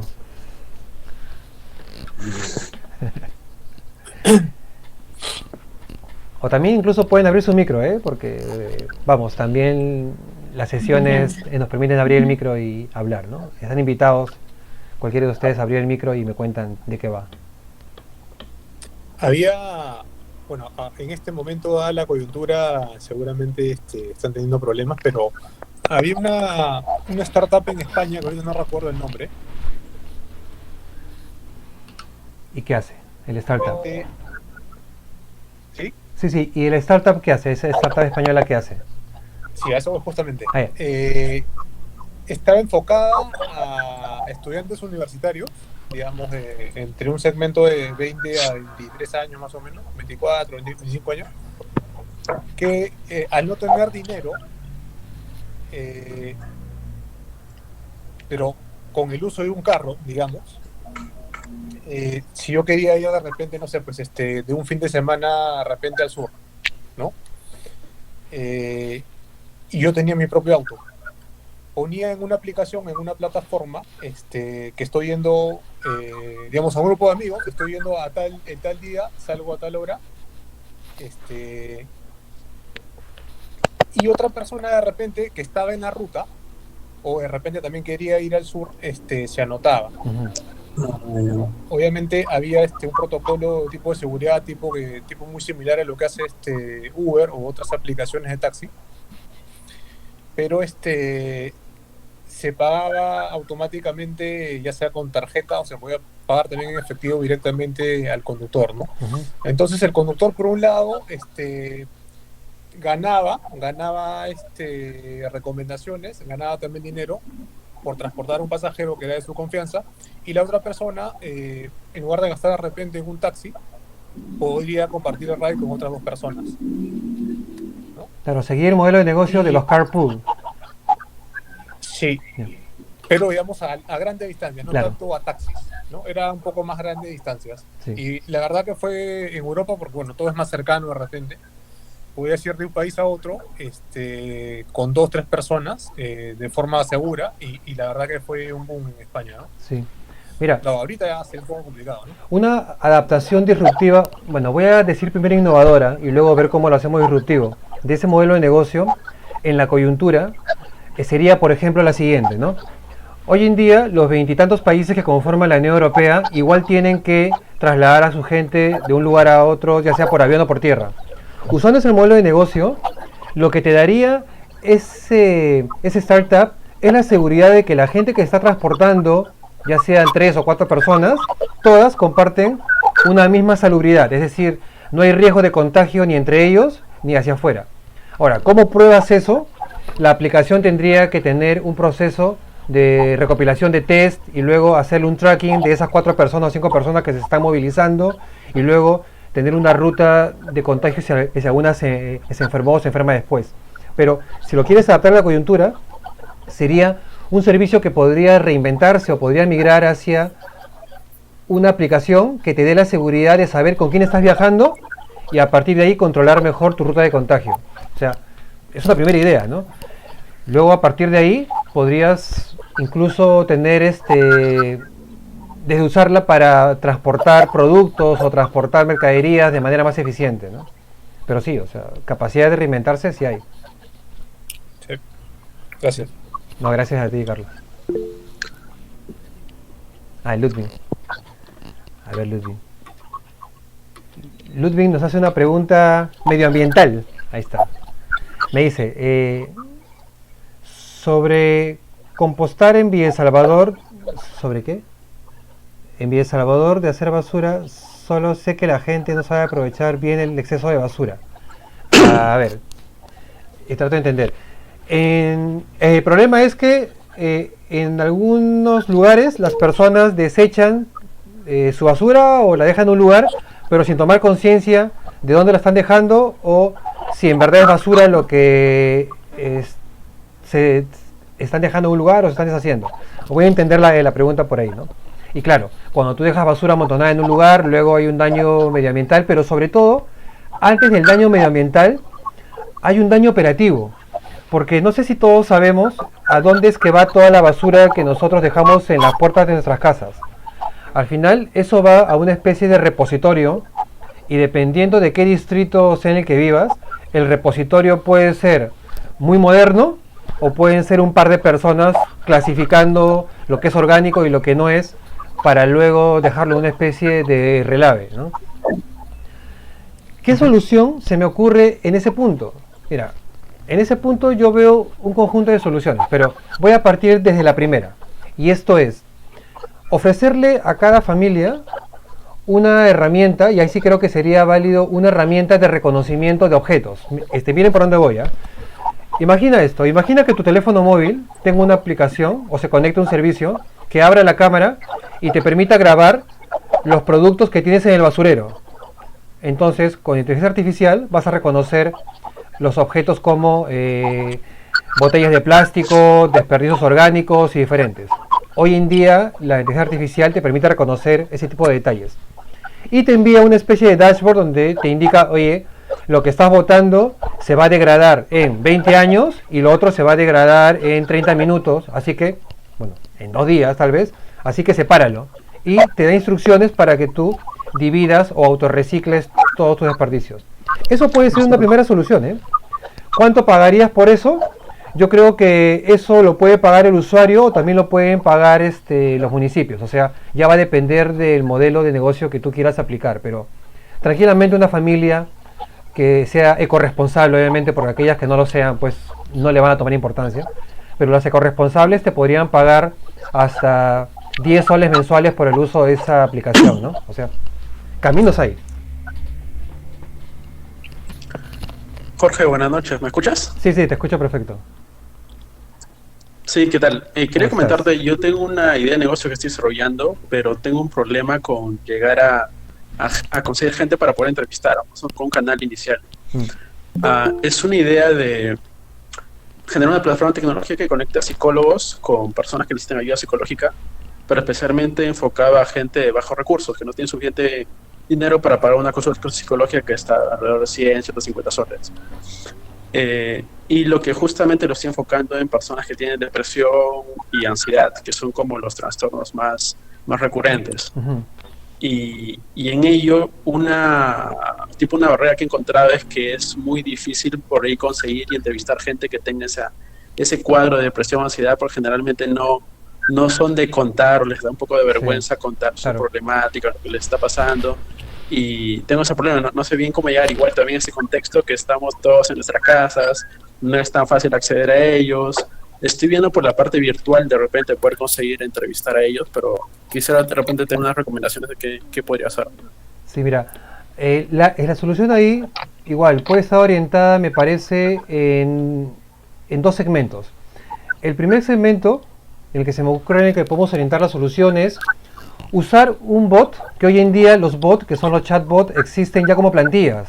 O sea, muy poca gente sabe, pero hoy en día hay bots que tú descargas, que tú mismo le registras palabras claves, Le dices, por ejemplo, mira, cuando leas que la gente te dice depresión, ansiedad, o hoy me sentí triste, o hace una pausa prolongada, o por ejemplo empieza a hablar muy rápido y luego la voz cae, el bot ya empieza a filtrar y a clasificar esa información. Entonces, eso te genera un funnel para cuando llegue a la telemedicina o a la teleterapia, ya el psicólogo sabe cuáles son las palabras claves que han sido filtradas por el bot y a las cuales apuntar. Eso te puede ayudar a eliminar un poco el miedo y la resistencia de la gente a contarle a otra persona eso que es que más les duele, ¿no? Este tipo de soluciones te sirven mucho porque cuando yo investigué hace unos años el tema de terapias psicológicas, porque también estaba pensando en cómo resolver esto para una startup que me lo preguntó, yo me di cuenta de que las primeras 3 consultas que tú pagas con un psicólogo son exploratorias. Y son exploratorias porque a la persona le cuesta mucho trabajo decirle a un extraño, mira, yo me enojo con facilidad, ¿no? O mira, yo siempre le digo esto a otra persona. O mira, yo me siento mal conmigo mismo. Entonces, este bot, que al final es una máquina, y es una máquina que guarda la confidencialidad porque solamente le entrega al psicólogo las palabras claves, no todo el contenido, le permite un acercamiento diferente al psicólogo con respecto al problema que quiera afrontar. Entonces, es una primera fase, usar los bots para hacer una especie de embudo de palabras claves para iniciar la terapia. La segunda fase yo la usaría con reconocimiento de emociones. Hoy en día puedes tú desarrollar una solución que si estás en la terapia, ya sea que la terapia es en remoto, porque no tiene que ser presencial, tú le indicas al paciente que vas a activar una herramienta que mide sus emociones. Entonces, a medida que tú vas hablando conmigo y me vas dando recomendaciones o me vas escuchando, esta herramienta que tú estás construyendo te permite analizar los momentos de ira, los momentos de tristeza o los momentos de alegría y con qué palabras están conectados esos momentos. Eso puede ser valioso para la terapia, cosa que das una recomendación mucho más cercana a lo que la persona puede querer. Esos son 2 fases que se me ocurren ahora como startups, como para ir resolviendo. Órale. ¿Sí? ¿Me escuchas? Sí, claro, escucho bien. Ya. A ver, tengo una idea de generar un ecosistema donde yo lo defino así como consumo cero, ¿ya? Uh-huh. Un desarrollo donde en principio restaurantes con consumidores. Decía yo, ¿qué hacemos todos? Comemos, todos los días comemos. No. Entonces, en principio la idea sería tener una plataforma, un ecosistema donde yo diga, a ver, ¿qué quiero almorzar hoy? ¿Qué quiero comer hoy? ¿Y de qué nivel, no? Entonces es como una matriz de doble entrada. Cuando yo quiero comer comida japonesa, listo, ¿de qué nivel? ¿De un restaurante tipo Maido o un restaurante de categoría intermedia o un food truck? Y sobre eso yo elegir dónde voy a comer y sobre eso me hago un descuento especial por ser asociado, por así, a ese, ¿no? Sí. Pero además, vimos en este tema el famoso modelo del marketing multinivel, es decir, por referenciar a otra persona, que para que se una también a este circuito, podamos también todos beneficiarnos, o sea, me dan un porcentaje adicional de descuento por ser un referido mío. Con la limitación de que yo no te prometo ser millonario, sino Sí. lo que yo te ayudo es a que cada vez que consumas, mi objetivo en todo caso sería gasta menos, porque finalmente todos los días vas a comer. Sí. Entonces, no quiero generar un negocio de que se estrese y que la gente prospecte por ganar dinero, sino que fluya en el sentido de, bueno, yo consumo, oye mira, te recomiendo esta red, este conjunto de opciones que tenemos dentro de la plataforma o el ecosistema, y consumimos dentro, entre todos nos beneficiamos, ¿sí? Ese es un lado del ingreso. Y el otro ingreso es que los restaurantes que participan también tienen que pagar, pero además para ingresar tendrían que tener ciertos niveles de calidad, ¿no? Sí. Con lo cual yo estoy tratando de generar un ecosistema donde el consumidor que gana garantía y ahorra dinero, y el restaurante gana calidad, porque también tengo que hacer un monitoreo del control de calidad que lleve, ¿no? Ahora que está necesario el tema de la sanidad, la limpieza, los protocolos. Entonces, genera un ecosistema así como, bueno, quieres ser parte del ecosistema, cumple tú como restaurante, paga y cumple con estos requisitos, y en el otro lado, los consumidores también, ¿no? Sí. A ver, En principio, restaurantes, ¿no? desmenucemos un poco la hipótesis que plantea. Lo primero es el problema. Detecto que hay dos validaciones o dos elementos del problema a validar. Lo primero es que la gente quiere gastar menos al comprar comida. Válido, ¿no? Por sentido común, sí, la gente, si le das un menú de 10 soles por encima de uno de 12 y la calidad es la misma, o mejor, sí, me voy por la de 10. A no ser que mi carga afectiva esté hacia el menú de 12, que también puede pasar, ¿no? En temas de alimentación, así como en abrigo y así como en entretenimiento, el ser humano a nivel biológico es un poco irracional. Es decir, te termina consumiendo un pollo de la brasa de 100 soles cuando en verdad el pollo de la brasa de igual calidad o mejor está a 40. Pero lo haces por la marca, por la experiencia, entre comillas, ¿no? Todo eso. Así que empecemos validando de que el problema gira en torno a que hoy en día que las familias o ciertos grupos de familias tienen que estirar los presupuestos, tienen menos dinero disponible, van a querer tener una plataforma o un servicio digital que reúna a un grupo de restaurantes que se inscriban de manera libre pero siguiendo un protocolo para poder inscribirse y que el usuario reciba una suerte de recomendaciones personalizadas en base a un registro que yo indique. Por ejemplo, mi género, la edad, dónde vivo, cuáles son mis sabores favoritos, a qué colores reacciono mejor, es decir, para hacerlo un poco más cognitivo. Y a partir de ahí, la plataforma me conecta con, mira, tú, Jorge, le vas bien con el lomo saltado, con el ají gallina, y esos lugares te lo pueden entregar rápido, con procesos de calidad buenos y con este precio bajo. Por ahí va, ¿cierto? Más que recomendación, es un poco, yo imaginaba así como, bueno, ¿qué quiero almorzar hoy? ¿Y de qué nivel quiero almorzar? ¿No? Allá es como un directorio. Como una matriz de doble entrada, en todo caso. Okay. ¿No? Quiero comida japonesa, pero puedo tener un restaurante de alto nivel, ¿no? Hoy es cumpleaños de mi cumpleaños, quiero comer en un restaurante A1, ¿no? Pero no, hoy día quiero comer del mismo tipo, pero como estoy de paso, quiero buscar un food truck por acá cerca, ¿no? Okay. O un fast food. Pero entonces es algo así como la pregunta diaria, ¿no? ¿Qué voy a almorzar hoy? Y a partir de esta idea yo puedo tener opciones de... Pero además, que todo el mundo diga, oye, bueno, ¿qué voy a almorzar hoy? ¿No? Porque incluso si hay gente que decide, si hay gente que incluso lleva su comida a la calle, ¿no? Lleva comida de casa por ahorrar, si fuera un ecosistema, probablemente hasta yo no cocinaría en casa, porque digo, bueno, si yo tengo, por ejemplo, es un modelo, ya que hay que ponerle armar el modelo matemático, si de repente tengo dentro de mis referidos a 100 personas, la verdad que mi consumo al final del mes se paga solo, entonces ya mejor no cocino, mejor como en la calle, ¿no? Pero yo lo que no quiero es que se prometa ser millonario, como todos los multiniveles que existen, que dicen, no, vende para que te vas a ser millonario. No, esto no intenta ser millonario, solamente es un facilitador de la vida, ¿no? Sí, mira. La plata que te la ahorras, la llevas para otro lado, ya es tu plata, pero siente que es un utilitario en tu vida. Sí. Por un lado eso, ¿no? Se me ocurre conectar esa solución que sí, pasa a ser una suerte de asistente del que almorzaré hoy día o de qué podré comer, ubicando la mejor opción posible según donde me ubique. Pero se me ocurre conectar eso con un B2B, porque si tú ya puedes conectar la necesidad de consumo de alimentos con restaurantes que se encuentren cerca, que puedan atender ese tipo de problema o de problema situacional, tú ya puedes conectar entonces hacia atrás y conectar al restaurante incluso y darle un valor hasta un tema publicitario, ¿no? Por la recomendación, incluso aplicar ads ya dentro de la interacción entre el cliente y restaurante y recompensar al cliente por haber elegido el restaurante con un ranking y con algún tipo de comida gratuita o algún tipo de descuento. Sí. Pero sí, es un formato... O sea, por ejemplo, que sí. En restaurantes, o sea, yo imagino hay dos, o sea, como ecosistema hay dos ramas, ¿ya? La rama de los consumidores y la rama de los socios que ofertan su restaurante, ¿no? Sí. Que si vamos al modelo económico tienen que poner un fee, cumplir ciertos requisitos, ¿no?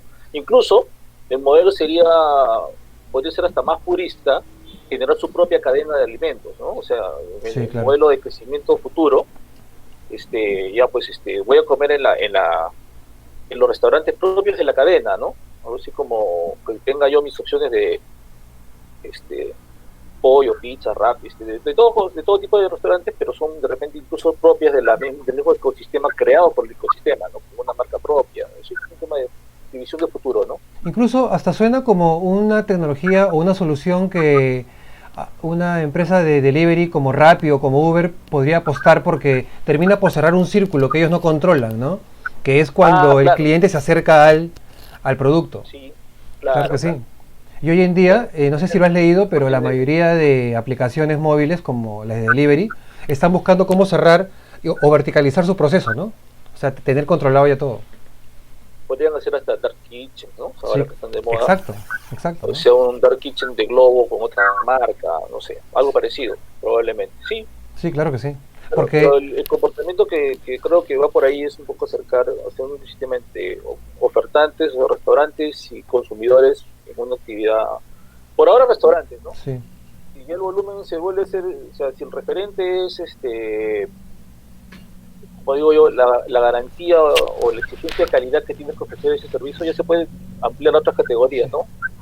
Y cuéntame algo, si lanzas esto al mercado, ¿cuál sería tu primer mercado distintivo? O sea, ¿en dónde podrías...? Claro, eso sí se tiene que validar, ¿cierto? Pero ¿con qué nicho de mercado tú empezarías a validar? ¿Cuál crees tú que sería el primer cliente o el primer tipo de cliente de esta solución? Empleados que salen a comer, o sea, empleados, en realidad yo me imaginaba más que de la pandemia, el tema es empleados que salen a comer, que comen en la calle a la hora del almuerzo, ¿no? Sí, ¿no? Claro que sí. O sea, ese tipo de personas es oye, algo así como, o sea, el abordaje sería algo así como hasta medio tonto, ¿no? Oye, ¿almuerzas todos los días? Sí, claro, ¿no? Claro. Ok, esto es ¿y cuánto gastas, no? Ya. ¿Qué te parece si te ofrezco una aplicación donde tú puedas almorzar y trates de... No vas a ganar dinero, claro, sino que vas a ahorrar, ¿no? Así. Incluso esto hasta podría ser la extensión de... ¿Tú te acuerdas de los puntos bonus? Bueno, aún existen, ¿cierto? Los puntos bonus del supermercado. Sí, claro. Tú podrías utilizar un modelo parecido de fidelización con puntos acumulados en dinero para futuras compras, ¿no? Solo por la recomendación, por los referidos o por la difusión. Claro, en realidad, bueno, he tenido acercamiento en bonus, conozco también el modelo. Sí. Y sí, claro, se hace un poco monetarizar el bonus, porque bonus finalmente como es una empresa privada no te da más que los beneficios del canje, ¿no? Pero si te redituara dinero o ahorros realmente más tangibles que lo que se siente cuando lo canjeas ahora, o más de corto plazo, más de rápido retorno, ¿no? Probablemente estamos hablando de algo más parecido a eso, ¿no? Y a veces como que cuando, bueno, hoy en día pasa eso, ¿no? Hace 10 años acumular puntos era todo un boom, pero ahora sientes que acumular puntos ya no se materializa tan rápido como cuando te regalan un vale de consumo, ¿no? Que es, rápido, ya puedo consumir otra hamburguesa. Ahora, con el tema de la tecnología, pues, al finalmente todo está en el mismo paraguas, ¿no? Sí. Bonus, vas a Mi Farma y tu monedero del ahorro. Sí, pero es tan poco claro y se siente tan poco, porque finalmente tú revisas tu wincha de Mi Farma y te dice, has ahorrado tanto, y ya ni te acuerdas en realidad. No, es un tema, se pierde la percepción, ¿no? O a veces te preguntas, ok, me has descontado en Mi Farma 3 soles, pero ¿cuánto costaba este medicamento en verdad? De repente, ¿no?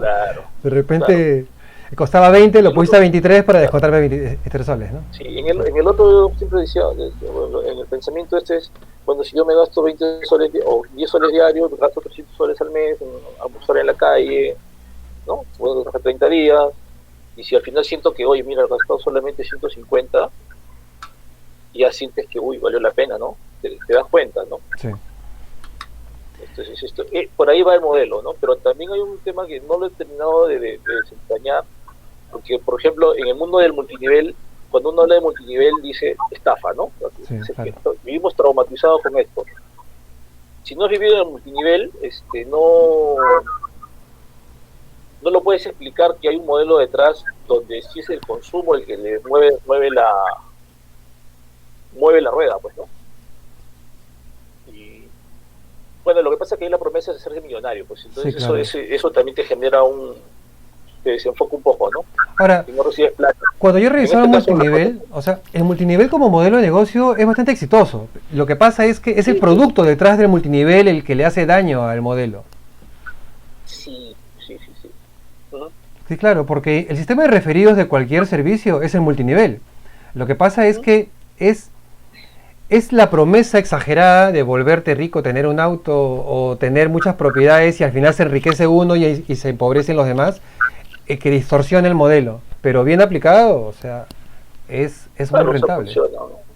Bueno, o multinivel, o venta directa, bueno, hay una combinación ahí ¿no? de conceptos. Sí. Yo siento que incluso si alguien quiere desarrollar soluciones, podría enfocarse en el multinivel y tendría un mercado amplio, ¿eh? Cualquier startup que ahorita se quiere enfocar en reinventar el multinivel, vamos a utilizar esa frase, tendría gran espacio, desde trabajar, desde pandero, que ahora se está reinventando, si te has dado cuenta, ¿no? Ya está tratando de dejar de ser tanto pandero y ser otra cosa, hasta las financieras, las tiendas por departamento. O sea, yo creo que reinventado tendría gran espacio de solución. O sea, en realidad lo que intentaríamos es no vender un producto, sino beneficiarte con tu propia actividad del día a día, ¿no? Sí, claro que sí.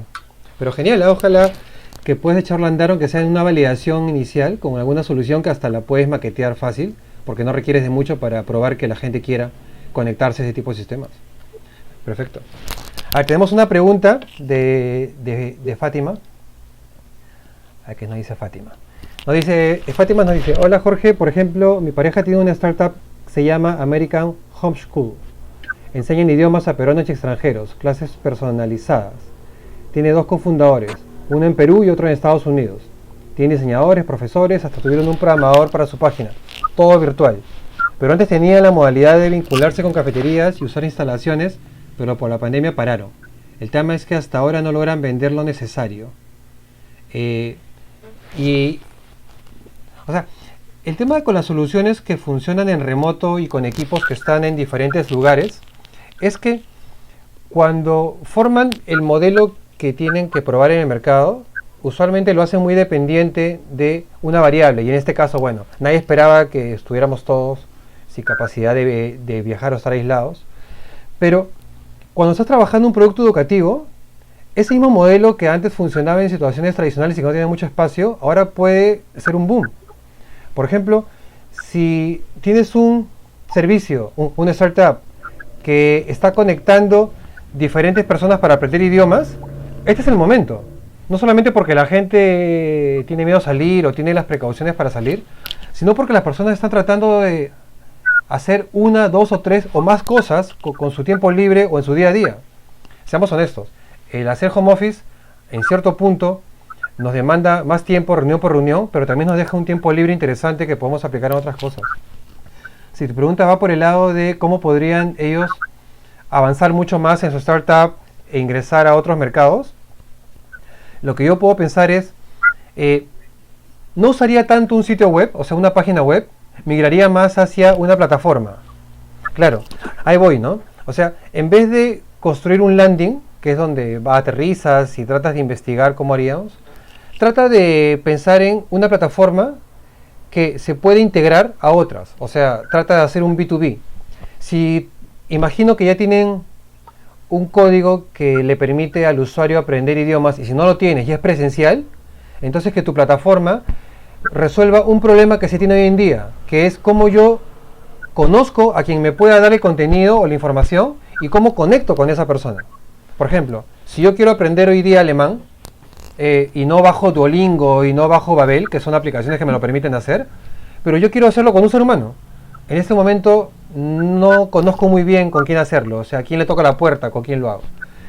Bien puedes tú construir una plataforma, no un sitio web, pero una plataforma que me permita loguearme e ir piloteando con ciertos profesores que me enseñen eso desde lo básico hasta lo más avanzado, o que hagas un partner con institutos de idiomas que tienen en el mercado, porque dicho de paso ya tienen a los alumnos y están tratando de adecuarse a esta manera digital de enseñanza, y que tú seas ese brazo tecnológico.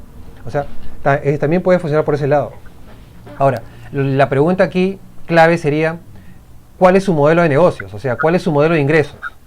Si me dices, por ejemplo, que es un modelo de suscripción, es decir, yo pago $15 y me enseñan, o si me dices que es un modelo de ingresos por clase, o sea, cada vez que me conecto a la sesión pago un fee, lo que te recomendaría es que como estás perdiendo o has perdido una base de usuarios, generas un servicio gratuito.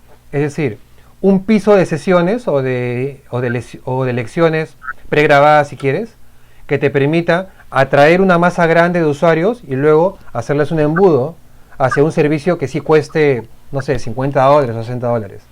Pero para eso vas a tener que entender bien qué usuarios son los que están interesados en tomar este tipo de servicios. Yo podría pensar que es ahorita estudiantes universitarios que tienen mucho tiempo libre y ya no tienen dónde estudiar, profesionales que ahora trabajan para transnacionales y tienes que coordinar con otras centrales o con otros países, y por ahí ir cerrando un poco más tus nichos de mercado. Pero si quieres, envíame más información y para la siguiente sesión ahí te voy dando más el detalle de cómo un modelo de negocios o de ingresos que ganaba plata por suscripción, ahora tiene que reinventarse o modificarse y ganar plata por otro camino. Me respondes. Se paga por paquete de clases. Dan una clase gratis, todo es presencial. Es decir, se programa la clase modelo y es profesor, alumno 1 a 1. Ya. El tema ahí es que el modelo de negocio que se da de 1 a 1 es un modelo de negocio complicado porque requiere demasiada coordinación. Es decir, vas a limitar tu base de clientes al hacerlo es 1 a 1. Entonces, como dice Carlos, el modelo es el freemium, ¿no? Donde tú ingresas con un gran piso gratuito. O sea, no solamente una clase gratuita, sino un gran piso gratuito. Algo así como lo que hace Udemy o lo que hacen los mexicanos, que no me acuerdo cuál es su plataforma, o lo que hace Coursera, ¿no? Que es, te da una gran plataforma de cursos gratuitos y a partir de ahí, aquello que es más avanzado, ya sea el nivel 2, 3, 4, 5 del mismo tema, te lo cobra. Entonces, eso funciona muy bien porque atraes tú a una masa crítica de gente que no tiene el dinero o no quiere involucrarse demasiado, pero luego cuando ya adquiere el conocimiento, lo quiere más. Y podría funcionar. Claro, ahí como dice Carlos también, la clave es generar tracción, ¿no? Esa palabra tan usada en emprendimiento, llamada tracción, no es otra cosa, es que a qué velocidad puedo yo ganar usuarios, que no solamente es que me paguen por lo que yo les estoy ofreciendo, sino que se queden. O sea que, y si me abandonan, que regresen. Esa atracción es vital en el desarrollo de cualquier tipo de solución, pero más aún en aquellas que son de persona a persona, ¿no? El C2C, o bueno, acá ya no es C2C, sino es H2H, ¿no? El de humano a humano. Bueno, ya para ir cerrando la sesión, ¿alguien tiene algún comentario adicional, alguna pregunta o algún caso más de uso? De lo que les quiero hablar un poco, haciendo ya el resumen de la sesión 2, es de que todas las preguntas que hemos revisado, todos los casos de uso y todos los modelos, se han basado en respuestas en una sola cosa, en la ejecución, ¿no? Cada respuesta que le he dado apunta a la ejecución, haz esto, prueba con esto, lanza rápido esto. Y esto es porque la idea permanece perfecta en tu cabeza, pero una vez que se la das a un cliente, a un consumidor, te la devuelve como un filtro y te la devuelve o destruida, pero te permite construir a partir de eso, ¿no? Entonces, ya saben que tenemos este programa de School of Startups. El inicio es el 1 de septiembre, martes. Los horarios son de martes y jueves, 7 de la noche a 8:30. Espero verlos a todos en el programa, espero verlos a todos en la sesión 0, porque al inicio de la sesión número 1 hay una sesión previa conmigo, que es de inducción, es de 1h30 igual, para saber cuáles son las expectativas puntuales y personalizar todo el contenido con los instructores, ¿no? Les agradezco mucho por estar aquí, por hacer de esta demo algo tan interactivo. En verdad, yo me emociono cuando hablo de startups y creo que se dan cuenta de eso. Les voy a copiar aquí mis datos, aquí en el chat, por si acaso, no sé, quieren hacerme una pregunta adicional o me envíen la tarea, pues, porque sí me gustaría que me pasen la tarea. O sea, yo feliz si me pasan a mí al correo este Excel que Erika les va a compartir, o sea, les va a enviar en el compartido. Si Erika, también puedes pasarle por ahí tus datos, cosa que los agregas al compartido y pueden jalar el Excel, ¿no? Porque no tengo los correos de todos, o sea, de algunos. y a partir de ahí evaluar, ¿no? Y les voy a dar el feedback, y les voy a dar unas guías y algunos tips y todo lo que necesiten. Muchas gracias por estar aquí, espero tengan una gran noche y nos vemos el 1 de septiembre en el primer día del programa. Que estén muy bien. Buenas noches.